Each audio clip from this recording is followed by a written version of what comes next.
শ্রুতিকুঞ্জ চ্যানেলে আপনাকে স্বাগত। আজকে আমার নিবেদন ষষ্ঠীপদ চট্টোপাধ্যায়ের লেখা রাজা যায় বনবাসে।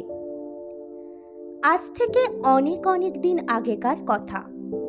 পশ্চিম দিগন্তে সূর্য তখন অস্তাচলে। আকাশের প্রান্তটা লালে লাল হয়ে গেছে তখন। পাখিরা কলরব করে কুলায় ফিরছে। এমন সময় মহারাষ্ট্রের রাজপথে আবির্ভাব হলো এক অচেনা অতিথির। কে এই অতিথি? কেউ চেনে না, একেবারেই যেন নাম গোত্রহীন। দিন ভিখারির মতো চেহারা, কিন্তু তবুও তার সর্বাঙ্গ থেকে কেমন যেন এক অনিন্দ সুন্দর জ্যোতি ফুটে বেরোচ্ছে। কাঁচা সোনার মতো গায়ের রং, দীর্ঘ টানা দুটি স্বপ্নালু চোখ, সেই চোখের কোলে কালি, পরনের পোশাক ছিন্ন মলিন, দেখলে মায়া হয়। মুখের দিকে তাকালেই মনে হয় কতদিন যেন না খেয়ে আছে। অতিথি ক্লান্ত চরণে রাজপথ ছেড়ে একেবারে নগরীর শেষ প্রান্তে এসে উপস্থিত হলো এক সময়। এদিক ওদিক তাকিয়ে দেখতে পেল সেখানে এক সুন্দর নির্জনে পদ্মফোঁটা সরোবরের তীরে চমৎকার একটি শিবালয়। অতিথি থমকে দাঁড়ালো, তারপর ধীরে ধীরে এগিয়ে গেল শিবালয়ের দিকে। কি সুন্দর পরিষ্কার পরিচ্ছন্ন দেবস্থান, ভেতরটা অন্ধকার। তা হোক, কোনো রকমে রাত্রিটা কাটাতে হবে, তারপর ভোরের আলো ফুটে উঠলেই চলে যাবে এখান থেকে। অন্ধকার শিবালয়ে প্রবেশ করে এক কোণে শুয়ে রইল অতিথি। সন্ধে উত্তীর্ণ হয়ে গেছে তখন। এমন সময় মন্দিরের দ্বার ঠেলে কে যেন প্রবেশ করলো ভেতরে। অতিথি ভয়ে জড়সড় হয়ে আরো একটু কোণ ঘেঁষে সরে বসল। যে এলো সে এক অপূর্ব রূপবতী কন্যা। এমনই রূপ তার যে সে রূপের উপমা হয় না। পূর্ণিমার চাঁদও যেন ম্লান সেই রূপের কাছে। সে রূপের ছটায় গোটা ঘর আলোকিত হয়ে উঠল। রূপবতী কন্যা এসেই প্রদীপ জেলে, ধূপ জেলে, ফুল আর বেলপাতা দিয়ে পুজো করতে লাগলো শিবের। কালো কোষ্ঠী পাথরের শিব গৌরীপট্টের ওপর বসানো, ফুলের মালায় আর চন্দনের প্রলেপে অপরূপ হয়ে উঠল। বড় ভালো লাগলো অতিথির। সে অবাক হয়ে সেই রূপবতীর দিকে মুগ্ধ দুটি চোখে চেয়ে রইল। রূপবতী এতক্ষণ শিব পুজোয় তন্ময় হয়েছিল বলে দেখতে পায়নি অতিথিকে। এবার তারও চোখ পড়ল অতিথির দিকে। চোখ পড়তেই সচকিত হয়ে উঠল সে। ধীরে ধীরে অতিথির কাছে এগিয়ে গিয়ে ভুরু কুঁচকে একটু রাগত গলায় বলল, কে তুমি? অতিথি ভয় পেল বলে মনে হলো না, বরং পাল্টা প্রশ্ন করল, তুমি কে? রূপবতী বলল, আমি মহারাষ্ট্রের রাজকন্যা, মনোরমা আমার নাম। আমার মন্দিরে কার হুকুমে তুমি প্রবেশ করেছ? জানো না এ সময় আমি এখানে পুজো করতে আসি? অতিথি বলল, আমি ভিন দেশের মানুষ, ঘুরতে ঘুরতে এসে পড়েছি তোমাদের দেশে। আমার কেউ নেই, কোনো আশ্রয়ও নেই, তাই আজকের এই রাতটুকুর জন্য তোমার মন্দিরে আশ্রয় নিয়েছি আমি। কাল সকালেই চলে যাব। মনোরমা আরও কিছুক্ষণ অতিথির দিকে এক দৃষ্টে তাকিয়ে থেকে চোখ নামিয়ে বলল, বেশ, তাই যেও, বলে চলে আসতে গেল। অতিথি ডাকল, শোনো। মনোরমা ফিরে তাকালো। অতিথি বলল, আমার খুব খিদে পেয়েছে। আজ সারাদিন আমি কিছু খাইনি, কালও খেয়েছে কিনা মনে করতে পারছি না। তুমি কি আমায় কিছু খেতে দেবে? মনোরমার মন করুণায় ভরে উঠল। সে তখনই অতিথির সামনেই নতজানু হয়ে বসে বলল, নিশ্চয়ই দেব। এই প্রসাদগুলোর সবই তুমি খেয়ে নাও তাহলে। এই বলে পুজোর নৈবেদ্য, ফল, মিষ্টি, দুধ যা যা ছিল সব অতিথিকে ধরে দিল। ক্ষুধার্ত অতিথি গোগ্রাসে খেয়ে ফেলল সবটুকু। মনোরমা এবার স্নেহপূর্ণ গলায় বলল, আমার পরিচয় তো দিলাম, কিন্তু তোমার পরিচয় পেলাম না তো। কে তুমি অতিথি? অতিথি চমকে উঠল এবার, বলল, কে আমি? তারপর শূন্য দৃষ্টিতে কিছুক্ষণ ফ্যাল ফ্যাল করে তাকিয়ে থেকে বলল, তাই তো, কে আমি? তুমিই বলো তো আমি কে? আমি যে কে, কোথা থেকে এসেছি, কিছুই মনে করতে পারছি না। কত চেষ্টা করছি মনে করবার, কিন্তু না, যে তিমিরে সেই তিমিরেই রয়ে যাচ্ছি আমি। আমি যে কে তা আমি মনে করতে পারছি না। মনোরমা অবাক হয়ে বলল, সে কি? কে তুমি? কি তোমার নাম? কোথা থেকে আসছো? কিছুই মনে করতে পারছো না? অতিথি ঘাড় নাড়ল, বলল, না। অতিথির দু চোখের কোলবে জলের ধারা নেমে এলো এবার। মনোরমা বলল, থাক, আর মনে করতে হবে না। আমিও জানতে চাই না তোমার পরিচয়। তুমি যে সামান্য নয় তা তোমাকে দেখেই আমি বুঝতে পেরেছি। হয় তুমি গভীর দুঃখ বেদনায় গৃহত্যাগী হয়েছ, ইচ্ছে করেই নিজেকে ভুলে যেতে চাইছ, নয়তো আত্মবিস্মৃত হয়ে ঘুরে বেড়াচ্ছ পথে পথে। সে তুমি যেই হও না কেন, তোমাকে আমার ভালো লেগেছে। কাল ভোর হলেই এই মন্দির ছেড়ে চলে যেও তুমি। আবার সন্ধে হলে এই মন্দিরে ফিরে এসো। আমি তোমার জন্য নিজের হাতে তৈরি করে ভালো ভালো খাবার নিয়ে আসব। তবে খুব সাবধানে আসবে কিন্তু তুমি, কেউ যেন দেখতে না পায়, তা হলেই বিপদ। অতিথি বলল, বেশ, তুমি যেমনটি বলবে আমি তেমনটি করব। আমি তাহলে আসি। অতিথি করুণ গলায় বলল, আর একটু বসবে না? কতদিন কারো স্নেহের পরশ পাইনি আমি। আজ তুমি কত যত্ন করলে আমায়। সত্যি তুমি কত ভালো। মনোরমা বলল, শুনে সুখী হলাম। অতিথি এবার হঠাৎই মনোরমার দুটি হাত ধরে বলল, তোমাকে আমার অত্যন্ত ভালো লেগেছে মনোরমা। আমি তোমাকে বিয়ে করতে চাই। মনোরমা হাত ছাড়িয়ে নিয়ে বলল, সে তো সম্ভব নয় অতিথি। কেন নয়? তোমার কি আমাকে ভালো লাগেনি? আমারও তোমাকে ভালো লেগেছে। কত সুন্দর তুমি, কিন্তু তোমার ও আমার মধ্যে যে অনেক ব্যবধান। আমার মা বাবা দাদারা কেউ রাজি হবে না এই বিয়েতে।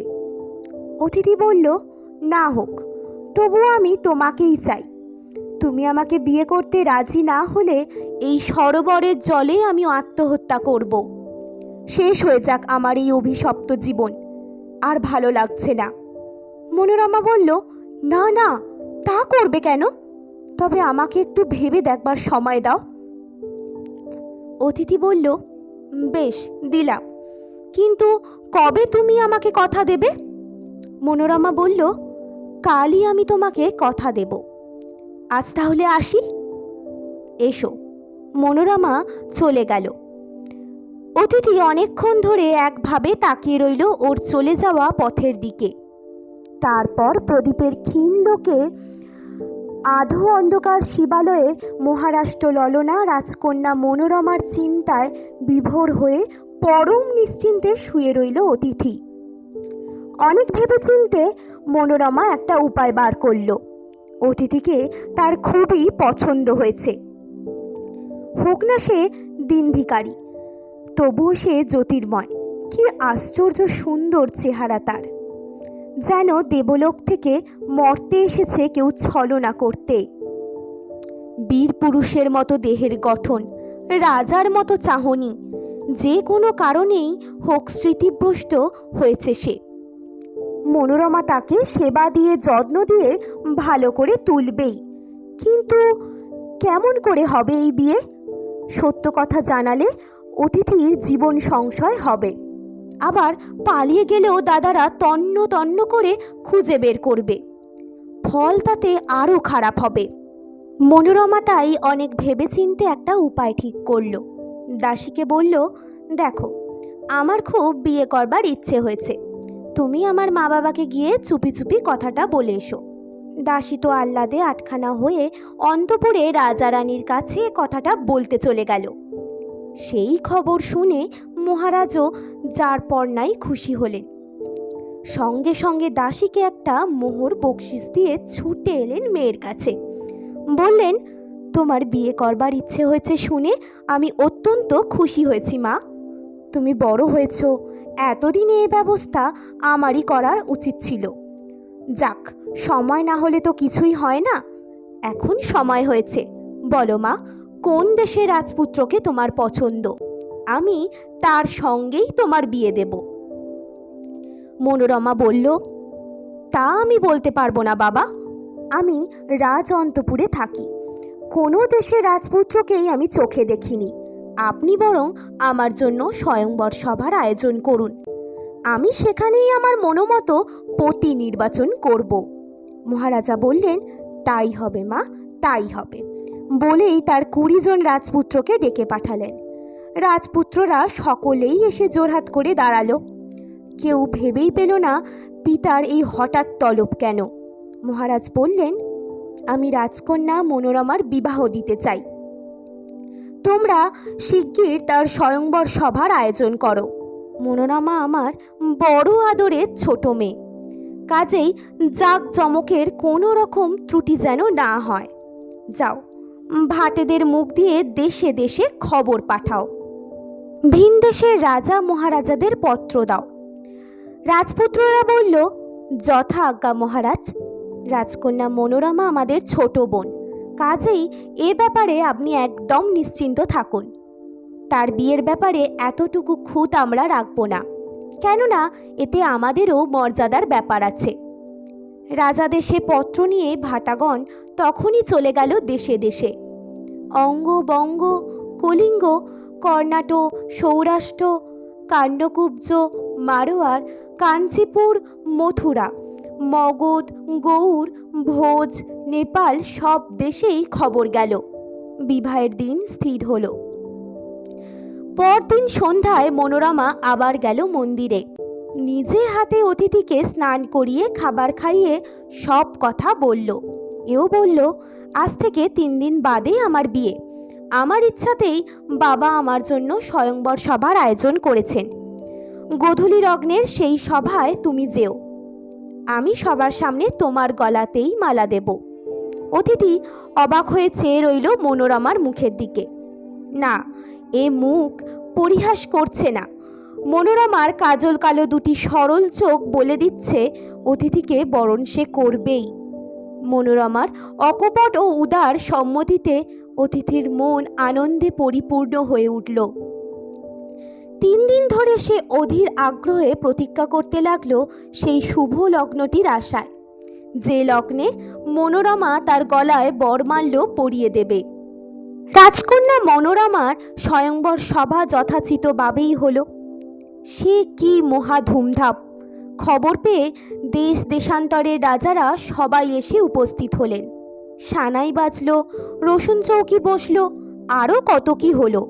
বেলোয়ারি ঝাড় ও গোলক লণ্ঠনের আলোয় আলোকিত হলো রাজপ্রাসাদ। স্বয়ংবর সভা নৃত্যগীতে, মঙ্গল শঙ্খ আর উলুধ্বনিতে মুখর হয়ে উঠল। যথাসময়ে দাসীর হাতে সোনার থালায় মালা চন্দন সমর্পণ করে মনোরমা আপন পতিকে বরণ করে নেবার জন্য সভায় উপস্থিত হল। মনোরমার রূপের ছটায় উদ্ভাসিত হয়ে উঠল চারিদিক। সকল দেশের রাজাই ভাবতে লাগলেন মনোরমা বুঝি তারই গলায় পরিয়ে দেবে বরমাল্য। কিন্তু না, মনোরমা কারো দিকে না তাকিয়ে এগিয়ে চলল সুমুখ পানে। ওই তো শীর্ণকায় সেই অনিন্দ সুন্দর অতিথি দিন ভিখারির মতো দর্শকদের মধ্যে এক কোণে দাঁড়িয়ে আছে। মনোরমা ধীরে ধীরে এগিয়ে গেল অতিথির দিকে। তারপর একবার একটু থমকে দাঁড়িয়ে পরম সমাদরে অতিথির গলায় পরিয়ে দিল তার বরমাল্য। হই হই করে উঠল সকলে।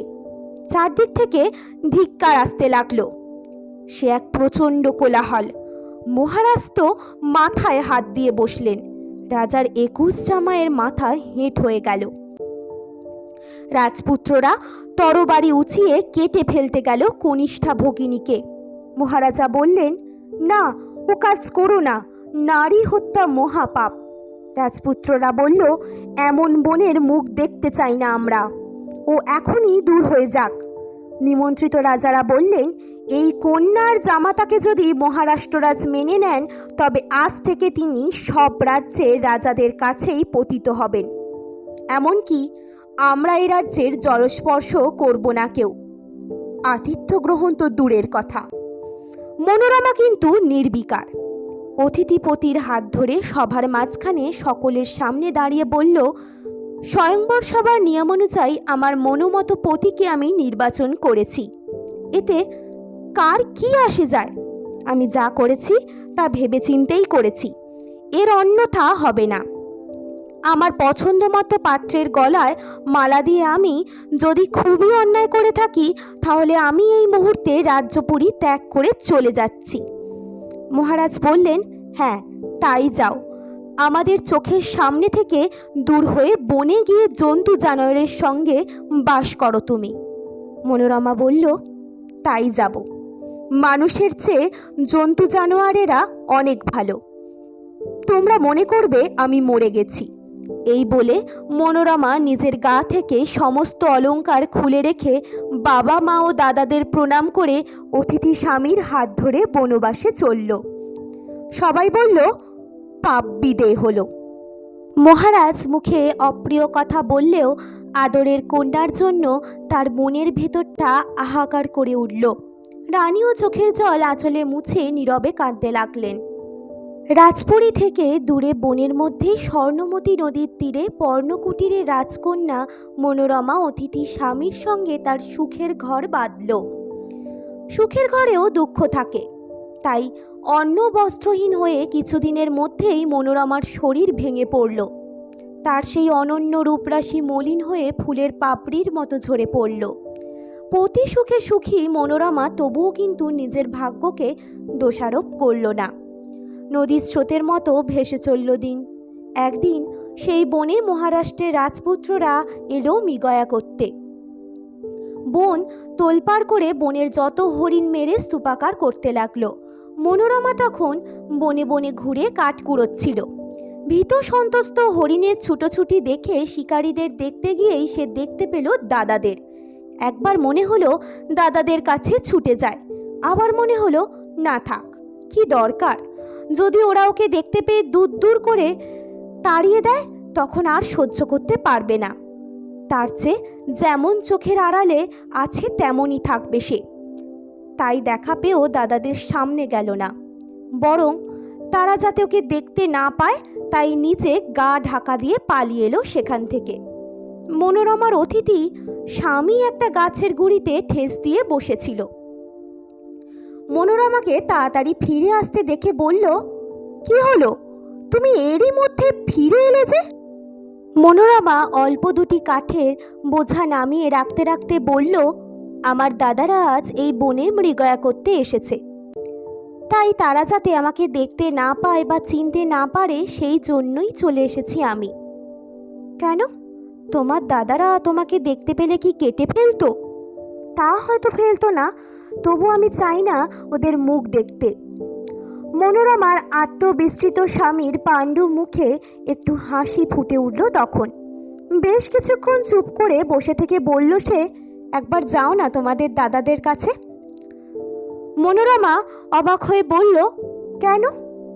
অনেকদিন হরিণের মাংস খাইনি, তাই আমার খুব মাংস খেতে ইচ্ছে করছে। যাও না, গিয়ে একটু চেয়ে নিয়ে এসো না। মনোরমা বলল, আমার দাদাদের তুমি চেনো না তো, ওরা সাপের চেয়েও খল।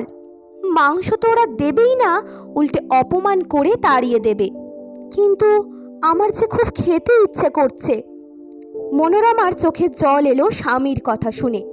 বলল, সবই তো বুঝি, কিন্তু তুমি এক কাজ করো মনোরমা। কি কাজ বলো? দাদাদের কাছে না গিয়ে তুমি বরং একটু কষ্ট করে লুকিয়ে তোমার মায়ের কাছেই চলে যাও। তিনি নিশ্চয়ই বিমুখ করবেন না তোমাকে। একটু রান্না মাংসই বরং তুমি চেয়ে নিয়ে এসো তোমার মায়ের কাছ থেকে। মনোরমা বলল, ওখানেও কোনো আশা নেই। কেন? আমার মা মহারানী হলেও আমাদের সংসারের ওপর মায়ের কোনো আধিপত্য নেই। আমার বৌদিদের হাতেই সব কিছু। তারা অত্যন্ত খল প্রকৃতির, তারা কিছুতেই দিতে দেবে না।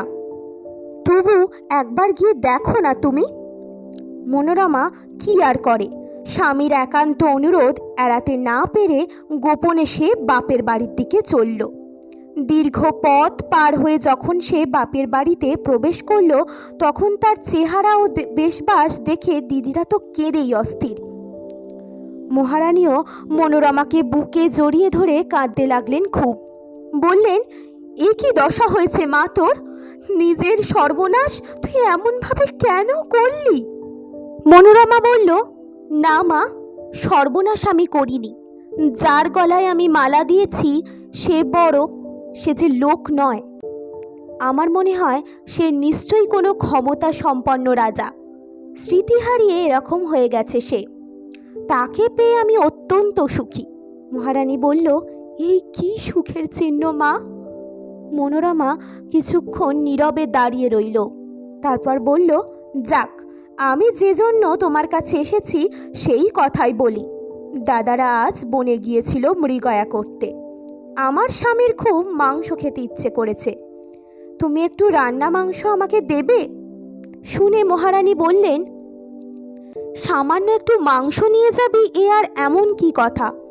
কিন্তু কি বলে আমি রান্নাঘর থেকে মাংস বের করে আনব? জানিস তো তোর বৌদিরা কীরকম, জানতে পারলে খেয়ে ফেলবে। তবে কি আমি ফিরে যাব? না না, তুই বস, আমি দেখছি কিছু ব্যবস্থা করতে পারি কি না। মনোরমা বসে রইল। আর মহারানী করলেন কি, খুব গোপনে 2-4 টুকরো মাংস একটা বাটিতে করে এনে মনোরমাকে দিলেন। কিন্তু এত সাবধানতা সত্ত্বেও বৌদিদের নজরটা এড়ালো না। তার আগেই দাসীর মুখে খবর পেয়ে পরস্পর বলাবলি করছিল, এই সপিনীটা আবার ফিরে এলো কি জন্য। তারপর যেই না দেখতে পেল মনোরমার হাতে মাংসের বাটি, অমনি তারা গালাগালি দিয়ে মনোরমার চুলের মুঠি ধরে বলল, শয়তান মেয়ে, আবার তুই এখানে এসেছিস? আমাদের মান মর্যাদা সব ধুলোয় লুটিয়ে দিয়ে এখানে এসেছিস মাংস ভিক্ষে নিতে? দূর হ তুই, ঝাঁটার বাড়ি মারি তোর মুখে। এই বলে মাংস কেড়ে নিয়ে গলা ধাক্কা দিয়ে মনোরমাকে তাড়িয়ে দিল রাজবাড়ি থেকে। লাঞ্ছিতা ও অপমানিতা মনোরমা কাঁদতে কাঁদতে ফিরে গেল স্বামীর কাছে। সব শুনে মনোরমার স্বামী একটা দীর্ঘশ্বাস ফেলে বলল, সত্যি আমারই জন্য আজ তোমার এই অবস্থা। আজ আমি প্রায় ধরে বেঁধেই তোমাকে অপমান হতে পাঠালাম। তুমি আমাকে ক্ষমা করো মনোরমা। মনোরমা বলল, ভাগ্যে যা ছিল তাই হয়েছে, এর জন্য আক্ষেপ করে কি লাভ? স্বামী বলল, তবে এটুকু জেনে রেখো, মানুষের দশা চিরকাল একই রকম থাকে না। ভগবান যদি দিন দেয় কখনো, তবে তোমার এই অপমানের প্রতিশোধ আমি নেবই। অভাব অনটনের জন্য সেদিন মনোরমা বা ওর স্বামী কারো আহার জুটল না। ভবিতব্যকে মেনে ক্ষুধার জ্বালায় কাতর হয়েই দুজনে স্বর্ণমতী নদীতে স্নান করে মা লক্ষ্মীর পুজো এবং আরাধনার পর একটি ঘন পত্রবিশিষ্ট গাছের নিচে শুয়ে বিশ্রাম করতে লাগলো। কি নিবিড় শান্তি এখানে। মনোরমা মনে মনে মা লক্ষ্মীকে ডাকতে ডাকতে স্বামীর পদসেবা করতে লাগলো। স্বামী ঘুমিয়ে পড়ল এক সময়। স্বামীর অনিন্দ সুন্দর অথচ মলিন মুখের দিকে তাকিয়ে চোখে জল এলো মনোরমার। এদিকে ওদের অন্তরের পুজোয় সন্তুষ্ট হয়ে মা লক্ষ্মী বুঝি লক্ষ্মী প্যাঁচার রূপ ধরে সেই গাছের ডালে এসে বসলেন। অতিথিকে দেখে মনোরমাকে শুনিয়ে শুনিয়ে সেই প্যাঁচা বলতে লাগলো, বেলেরা ধাতুকা ফুল অনন্ত ঈশের মূল, জিও ষষ্ঠী পাতারি মুকুল, দণ্ডক উৎপাল মূল, আমলকি কেয়া ফুল, হরিতকি বাবুই শিমুল, এই দ্রব্য 12 খান, শিলে বাটি সাবধান, ইহারে খাওয়ায় যদি কেহ, তবে তার ভোগ যায়, স্বরাজ্যে সে রাজ্য পায়, শাপমুক্ত হয় তার দেহ। এই বলে লক্ষ্মী প্যাঁচা গভীর বনান্তরালে অদৃশ্য হয়ে গেল। প্যাঁচার কথা শুনে আনন্দে ভরে উঠল মনোরমার মন। ঘুমন্ত স্বামীকে তখনই ডেকে তুলে বলল, শুনছ, ওঠো ওঠো, শিগগির ওঠো। মনোরমার ডাকে উঠে বসে সদ্য ঘুম ভাঙা চোখে ওর মুখের দিকে তাকিয়ে স্বামী বলল, কি হলো মনোরমা, হঠাৎ এইভাবে ডেকে তুললে যে? মনোরমা উল্লসিত হয়ে বলল, দারুণ একটা সুখবর, তুমি এবার ভালো হয়ে যাবে, আবার তুমি তোমার পূর্ব স্মৃতি ফিরে পাবে। এইমাত্র একটা পেঁচা গাছের ডালে বসে তোমার ভালো হওয়ার ওষুধ বলে দিয়ে গেল। বলো কি? হ্যাঁ, তাহলে আর দেরি করো না, এখনই তুমি আমার সেরে ওঠার ব্যবস্থা করো। সে কথা কি বলতে হয়? বলেই মনোরমা আর কাল বিলম্ব না করে বনে বনে ঘুরে ওষুধ খুঁজে বের করে আনলো। তারপর সেগুলো শিলায় বেটে পাতার ঠোঙায় করে খাইয়ে দিল স্বামীকে। যেই না খাওয়া অমনি ওষুধের গুণে যেন জাদু মন্ত্রে ভোল পাল্টে গেল স্বামীর। অতিথি স্বামীর অনিন্দ্য সুন্দর দেহ দেখতে দেখতে ভরে গেল দিব্যকান্তিতে। সে কি আশ্চর্য তেজময় রূপ যে ফুটে উঠল তা বর্ণনাতীত। আবার পূর্ব স্মৃতি ফিরে পেল অতিথি। এক এক করে সব কথা মনে পড়ল তার। মনোরমা অবাক চোখে চেয়ে রইল স্বামীর মুখের দিকে। স্বামীর চেহারার পরিবর্তনে এবং সুস্থ সবল শরীর দেখে সুখের পুলকে ভরে উঠল মনোরমার বুক। অতিথি স্মিত হেসে মনোরমাকে বলল, মনোরমা, তুমি আমার পরিচয় জানতে চেয়েছিলে না? আজ আমার প্রকৃত পরিচয় তোমাকে দেব। এতদিন শনির দশায় আচ্ছন্ন হয়ে আত্মবিস্মৃত হয়েছিলাম। তোমার দয়ায়, তোমার সেবায় ও মা লক্ষ্মীর কৃপায় আজ আমি আমার পূর্বস্মৃতি ফিরে পেয়েছি। আমার হৃত যৌবনও ফিরে এসেছে আজ। এবার তুমিও সুখী হবে মনোরমা। তোমার সব দুঃখ দূর হবে এবার। এমনকি তোমার প্রতিটি অপমানের বদলা নেব আমি। মনোরমার দুটি চোখই তখন আনন্দের অশ্রুতে পরিপূর্ণ হয়ে উঠেছে। বলল, কি হবে প্রতিশোধ নিয়ে? অদৃষ্টের পরিহাসে যখন যা হওয়ার তখন তাই হয়েছে। বিধির বিধান তো এই। তুমি যে ভালো হয়ে উঠেছ এই যথেষ্ট। এবার তোমার পরিচয় দাও, বলো তুমি কে? অতিথি মনোরমার চোখের দিকে দীপ্ত চোখে তাকিয়ে বলল, আমার নাম আদিত্য রায়। আমি উজ্জ্বল নগরের অধিপতি। প্রবল পরাক্রান্ত রাজা আমি। প্রচণ্ড বিক্রমের জন্য সবাই আমাকে বিক্রমাদিত্য বলে। আমি মহারাজ বিক্রমাদিত্য। মনোরমা স্তব্ধ হয়ে গেল। তার মনে হলো চোখের সামনে হঠাৎ করেই সমস্ত পৃথিবীটা দুলে উঠল যেন। কাঁপা কাঁপা গলায় সে বলল, হে তুমি কি বলছো অতিথি? পৃথিবীর স্বামী তুমি মহারাজ বিক্রমাদিত্য? সেই তুমি আমার স্বামী? এ আমি স্বপ্ন দেখছি না তো? না, স্বপ্ন দেখার দিন তোমার শেষ হয়েছে মনোরমা। এখন থেকে যা তুমি দেখবে তার সবই সত্যি। তুমি এখন কিছুক্ষণের জন্য ঘরে যাও তো। আমি না ডাকলে এসো না কিন্তু। বিশেষ কারণে একটু সময় একা থাকতে হবে আমাকে। স্বামীর আদেশ মতো মনোরমা তাদের সেই পর্ণকুটিরে চলে গেল। বিক্রমাদিত্য তখন স্মরণ করলেন বেতালকে। স্মরণ মাত্রই বেতাল এসে উপস্থিত। কি মহারাজ, এতদিন কোথায় ছিলেন? এতদিন শনির প্রভাবে আচ্ছন্ন হয়ে দেশে দেশে ঘুরে বেড়াচ্ছিলাম। এখন এই বনবাসে আছি। বেতাল হেসে বলল, আপনাকে বললে তো আপনি কথা শুনবেন না। কতবার বলেছি যখনই পা ধোবেন তখনই পায়ের গোড়ালি শুদ্ধ ধোবেন, কিন্তু আপনি তা করেন না। কোনো রকমে পায়ে একটু জল ঢেলেই চলে যান। এবার শনির দশায় পড়ে হাতে নাতে ফল পেয়েছেন তো, যাক, ওই ভুল যেন আর কখনোই করবেন না। তা না হয় হলো। তুমি তো আমার কোনো খোঁজ খবর রাখলে না। কি করব বলুন মহারাজ, আমরা প্রেতজনী। আপনি স্মরণ না করলে যে আপনার কাছে আসতে পারি না, সে অধিকার আমাদের তাল বেতাল দুজনের কারণেই। যাক, এখন কি হুকুম বলুন, যে জন্য তোমাকে ডেকেছি। এই মুহূর্তে তুমি এই বনের ভেতর একটা মায়াপুরী তৈরি করে দাও। প্রাসাদটা হবে সোনার, আর মণি মুক্ত হিরে জহরতে প্রাসাদের ভেতরটা যেন পরিপূর্ণ থাকে। যথা আজ্ঞা মহারাজ। বিক্রমাদিত্যর আদেশে বেতাল চোখের পলকে সেই বনের মধ্যে তৈরি করে ফেলল এক আশ্চর্য সুন্দর মায়াপুরী, যার স্বর্ণময় প্রাসাদ আর মণিমুক্তয় পরিপূর্ণ অভ্যন্তর।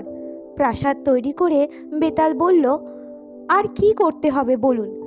আমার উজ্জ্বলনগরের সমস্ত সম্পদ, দোলা গাড়ি, হাতি ঘোড়া, দাস দাসী সব নিয়ে এসো এখানে। বেতাল তাই করে বলল, আর কি করতে হবে? এবার এখানে একটা মস্ত পশুশালা তৈরি করে এই বনে যেখানে যত পশু পাখি আছে সব তার ভেতরে বন্দি করে পাহারা দাও। বেতাল সে আদেশও পালন করলো। সেই বনে যত পশু পক্ষী ছিল সব এনে জড়ো করলো পশুশালায়। তারপর তাল আর বেতাল দুজনে মিলে সেই পশুশালা পাহারা দিতে লাগলো। রাজা বিক্রমাদিত্য এবার মনোরমাকে পর্ণকুটির থেকে বেরিয়ে আসতে বললেন। বাইরে এসেই তো মনোরমার চোখ ধাঁধিয়ে গেল। সে বলল, এ কি, এ কোথায় এলাম? বিক্রমাদিত্য হেসে বললেন, আমরা স্বর্ণমতী নদীর তীরে সেই বনবাসেই আছি মনোরমা। এখন যা দেখছো এর সবই মায়া। এবার থেকে এরকম অলৌকিক ব্যাপার অনেক দেখতে পাবে তুমি। এসো, এখন আমরা কিছুদিন এই মায়াপুরী থেকে রাজসুখ উপভোগ করি। মহারাজ বিক্রমাদিত্য ও রাজকন্যা মনোরমা সুখেই বাস করতে লাগলেন সেই মায়াপুরীতে। এইভাবে বেশ কিছুদিন কেটে গেল। একদিন মহারাষ্ট্রর রাজপুত্ররা আবার সেই বনে এলো মৃগয়া করতে। ব্যাপার কি না, জ্যেষ্ঠ রাজপুত্রের একমাত্র ছেলের অন্নপ্রাশন, তাই এই মৃগয়া। রাজপুত্ররা মৃগয়ায় আসতেই তাল বেতাল খবর দিল, মহারাজ আপনার শালারা তো সব এসেছে। বিক্রমাদিত্য আনন্দে উল্লাসিত হয়ে বললেন, তাই নাকি? ঠিক আছে, অনেক দিন ধরে এরই প্রতীক্ষায় ছিলাম আমি। এতদিনে মনোরমার অপমানের প্রতিশোধ নেওয়া যাবে। এই বলে রাজা বিক্রমাদিত্য সঙ্গে সঙ্গে এক জটাজুটধারী সন্ন্যাসীর ছদ্মবেশ ধারণ করে সেই মায়াপুরীর পশুশালার সামনে ধুনি জ্বালিয়ে বসে পড়লেন। তাল বেতালও অমনি সন্ন্যাসীর চেলা সেজে তাকে নানা রকম সাহায্য করার অভিনয় করতে লাগলো। এদিকে রাজপুত্ররা তো বনে মৃগয়া করতে এসে মহা মুশকিলে পড়ে গেল। সারা বন তোলপাড় করে কোথাও কোনো জীবজন্তুই পেল না তারা। তাই চিন্তায় পড়ে গেল সব। অবশেষে শ্রান্ত ক্লান্ত ও হতাশ হয়ে ঘুরতে ঘুরতে তারা এসে হাজির হলো সেই মায়াপুরীর সামনে। গভীর বনের ভেতর এই রকম সোনার প্রাসাদ দেখেই তো অবাক হয়ে গেল সকলে।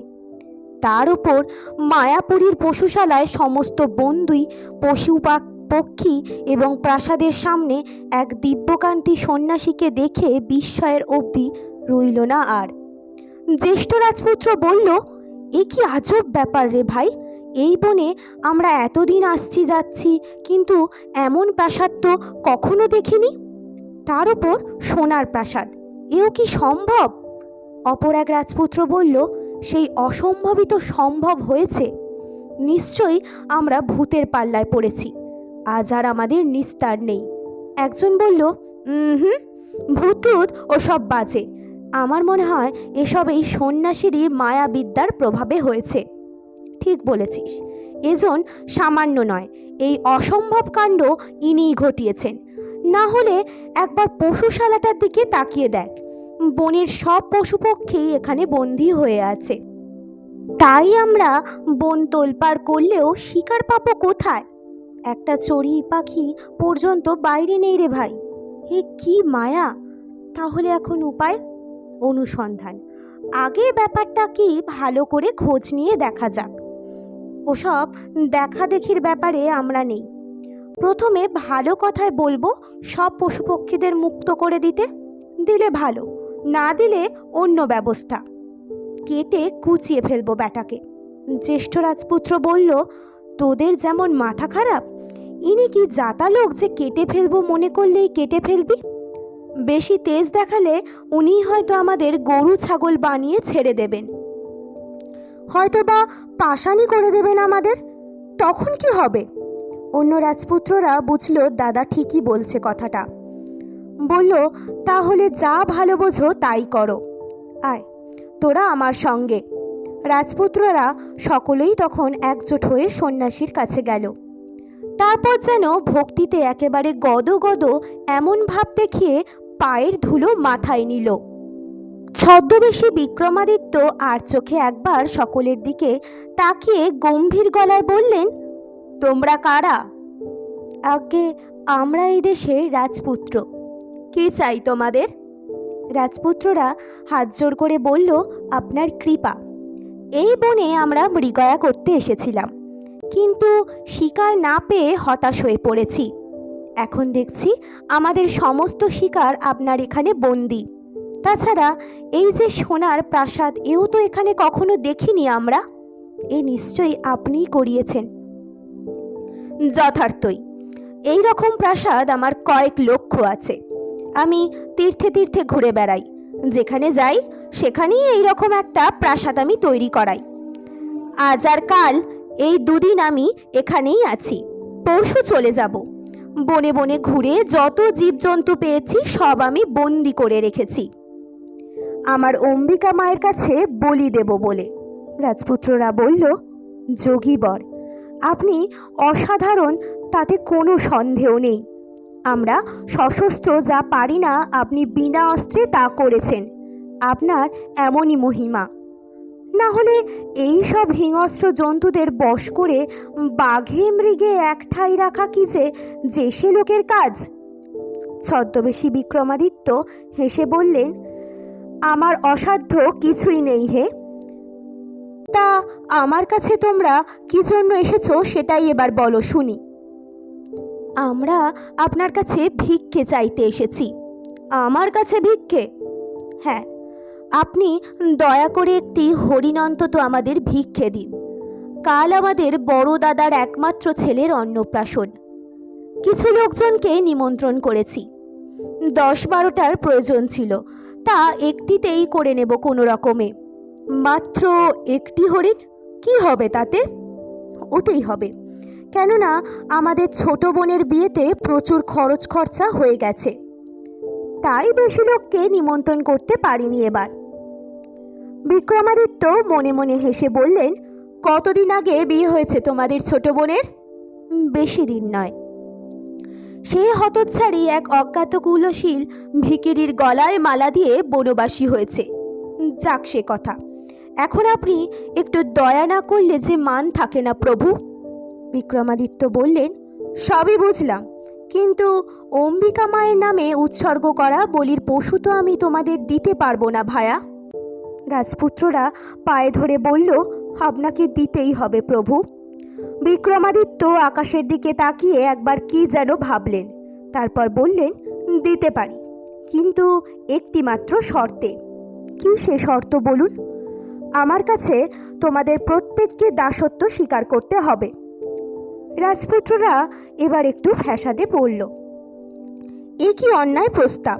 নিজেদের মধ্যে তাই ফিসফিস করে বেশ কিছুক্ষণ আলোচনা করলো তারা। জ্যেষ্ঠ রাজপুত্র বলল, কি করবি রে ভাই? অন্যেরা বলল, তাই তো ভাবছি।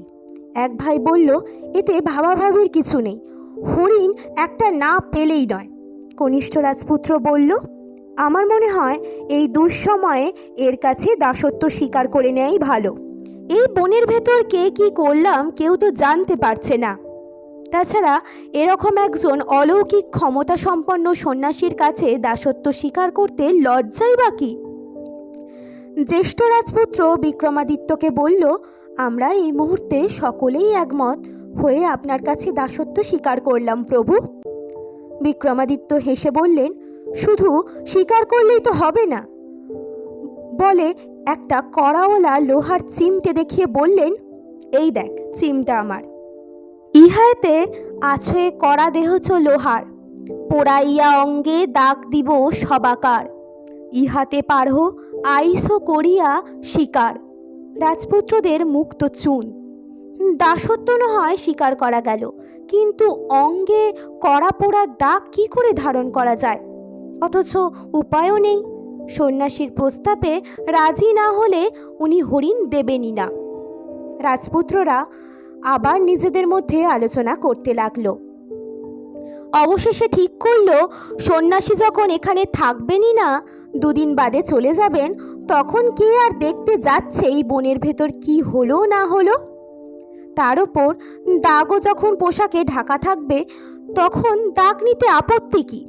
তাই আর দ্বিমত না করেই রাজি হয়ে গেল তারা। ছদ্মবেশী বিক্রমাদিত্য রাজপুত্রদের প্রত্যেককে দাগি করে দিলেন। তারপর বললেন, এবার তোমাদের পছন্দ মতো একটা হরিণ তোমরা নিয়ে নাও।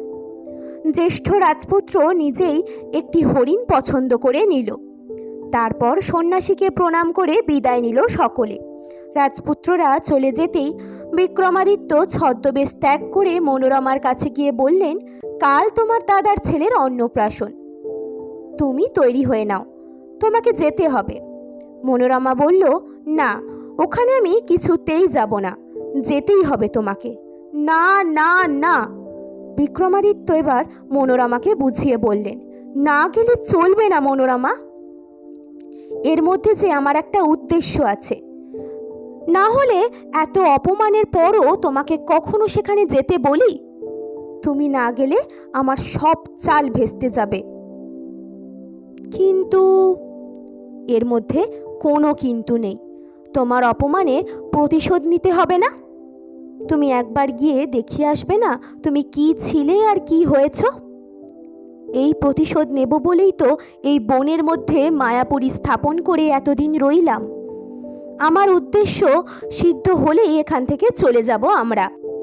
এই কথা শোনার পর মনোরমা আর না করল না। মনের আনন্দে বাপের বাড়ি যাবার জন্য তোড়জোড় করতে লাগলো। পরদিন শালঙ্কারা হয়ে সোনার চতুর্দলায় চেপে দাসী পরিবৃতা হয়ে বাপের বাড়ি চলল মনোরমা। রাজপুরীতে এই অবস্থায় মনোরমাকে দেখেই তো সকলের চোখ কপালে উঠে গেল। মহারানী মেয়েকে বুকে জড়িয়ে ধরে বললেন, মনোরমা, তুই যে রাজরানী হয়েছিস মা। মহারাজ তো মনোরমার হাত দুটি ধরে হাউ হাউ করে কাঁদতে লাগলেন। তোর ওপর দারুণ অবিচার করেছি মা, আমাকে তুই ক্ষমা কর। মনোরমা বলল, এবার বুঝেছ তো, পতি নির্বাচনে আমি কোনো ভুল করিনি, কত সুখী হয়েছি আমি। সবাই তখন আশীর্বাদ করতে লাগলো মনোরমাকে। যে বৌদিরা সামান্য একটু মাংসের জন্য অপমান করে তাড়িয়ে দিয়েছিল, তারাই এখন মনোরমাকে ঘরে নিয়ে গিয়ে পালঙ্কে বসিয়ে নানা রকম মিষ্টি মিষ্টি কথা বলতে লাগলো। তারপর যখন আশীর্বাদের সময় হলো, সবাই তখন নানা রকম রত্ন দিয়ে আশীর্বাদ করতে লাগলো শিশুকে, মহামূল্য রত্ন সব। সবশেষে মনোরমার পালা। মনোরমা করল কি, সবাইকে অবাক করে একটা মণি দিয়ে আশীর্বাদ করে ফেলল। মনোরমার সেই উপহারের কাছে সকলের সব রকম উপহারই ম্লান হয়ে গেল। 7 রাজার ধন এক মানিক, সে মানিক যে উপহার দিতে পারে সে না জানি কি বিপুল সম্পত্তির অধিকারিণী। সবাই অবাক হয়ে তাই চেয়ে রইল মনোরমার দিকে। এদিকে মহারাজ বিক্রমাদিত্য করলেন কি, যথাসময়ে হাতির পিঠে সোনার সিংহাসন বসিয়ে তাল আর বেতালকে সঙ্গে নিয়ে রাজপুরীতে এসে হাজির। বিক্রমাদিত্যের বৈভব দেখে তো সকলে হকচকিয়ে গেল। সবাই মুখ চাওয়াচাই করতে লাগলো তার জ্যোতির্ময় রূপ ও দিব্যকান্তি দেখে। তবুও কেউ তাকে বিক্রমাদিত্য বলে চিনতে পারল না। না পারার কারণও ছিল, কেননা বিক্রমাদিত্য নামের সঙ্গেই পরিচয় ছিল সকলের, কিন্তু তাকে চোখে তো দেখেনি কেউ। তবে চিনতে না পারলেও উনি যে অসামান্য তা ওর অভিজাত্য এবং চেহারার জৌলস দেখেই বুঝে নিল সকলে। তাই সসম্ভ্রমে সবাই উঠে অভিনন্দন জানালো তাকে।